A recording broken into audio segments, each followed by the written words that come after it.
Hello everybody, my name is Lees. Welcome now everybody to my Vikings Season 6, Episode 14, Lost Souls. Lost Souls, what can I say about this? Gunhild, this is really about Gunhild being a lost person right now in Vikings and Kattegat. Gunhild is still grieving Bjorn. She is tired, and I mean tired of the politics of Kattegat. She does not have the strength, or have the will, or the desire to be queen and to have all these politics going around. One, King Harold is in Kattegat. He's declaring both Ingrid and Gunhild as his wife. She had Eric the Red still wants to be with Gunhild and all that stuff, and he's still scheming. And ultimately, he saves King Harold's life when King Harold's bodyguards, who are Roos, King Harold doesn't trust his bodyguard, and his bodyguard plans to kill him, and Eric saves him. So Eric, during this time, saves King Harold, and now he has a position of power in Kattegat. Ingrid is, since she's now a witch and all that stuff, King Harold knows about this, and he doesn't really all too much care. The thing is, though, it's just there's so much back politics around here, and Ingrid and Gunhild and Ingrid really have a conversation about how could you be with King Harold after he raped you? And Ingrid says, I'm not famous like you. I'm not a shield maiden like you. I just have my sex, and I must do what I can to survive in this world. So, Ingrid, I understand, and I do like Ingrid as a character now. But Gunhild, she's just not for it. She's not for this entire thing of this political life with King Harold. She's not willing to go through out this journey again. And I understand her. She is a lost soul, not only without Bjorn, but basically her place in the world, because this is how as she says, maybe the golden age of the Vikings are over. Maybe the heroes are officially gone, and what's left over is the worst of the worst, and that's what it is. Because don't forget when Ragnar was around, there was nothing but people scheming with each other over land. There was Jarl Borg and King Horik. There was just so much messed up stuff about the Viking culture of them fighting over any little piece of the land, and who wants to be king of this, who wants to be king of that. And I'm not surprised Gunhild doesn't want to be a part of it. I'm not surprised she's a lost soul, but I enjoy what's going on with Gunhild. Another thing that's happening, Ubbe arrives in Greenland. Yes, this is Greenland, and it's just as bad as Isaac. I think a little bit worse. And during this time, Othere and Othere is more into his beliefs, but Flat knows he's going through paranoia. I mean, you could just see it's just slowly starting to change his mind. He's a little bit more temperament, and then at the end of this episode, a whale gets on the land of Greenland, and Othere is like, "Oh, it's on my part of the land, so I must keep the entire whale."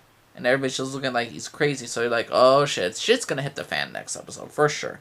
And the fact is, Ubbe is just, when they arrived over there, him and Torvi are still grieving the loss of Asa, their daughter.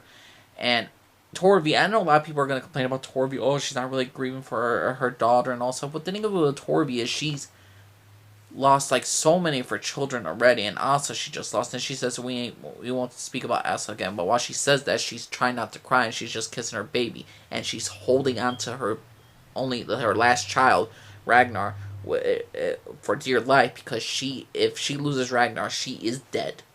The only thing that's keeping her alive is not Ubbe, it's her son.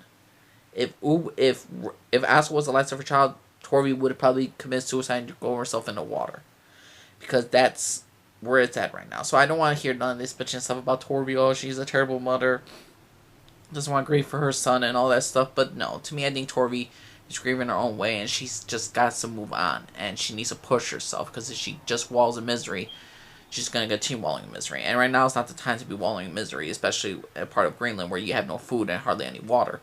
So there's just a lot of stuff going on with Ubbe in Greenland, which I really am enjoying. It's just, this episode Lost Souls just really everybody's lost. Torvi's kind of lost for losing her child. Ubbe is a shaken leader right now, and right now also with Gunhild, she doesn't want to be part of Kattegat. King Harold and Eric, they have their own thing, but it's not really much. Another thing I liked about was Igor and Ivar. After this whole Oleg is now renewed his faith with Christianity after he's go through this thing. He's gonna look for Ivar and Prince Igor. But I really like the moment of Prince Igor and Ivar's relationship. They talk to each other, and even though Ivar admits to Igor that I used you to get away from King Oleg and all that stuff, because even though I care for you, I still used you.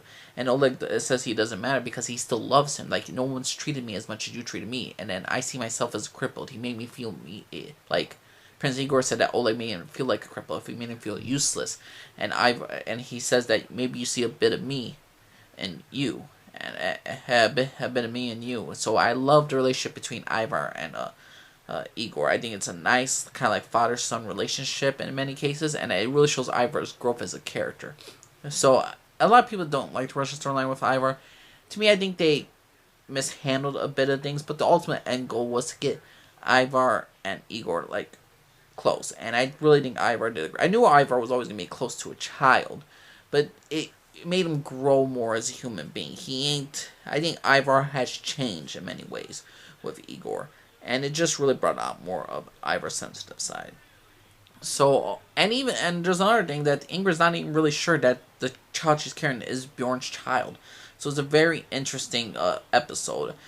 I think this was more of a setup, and I think shit's gonna hit the fan. This was like the calm before the storm. Shit's gonna hit the fan again. In season 6, episode 15, that's one. Shit's gonna ultimately hit the fan, and there's gonna be a lot of chaos, a lot of destruction.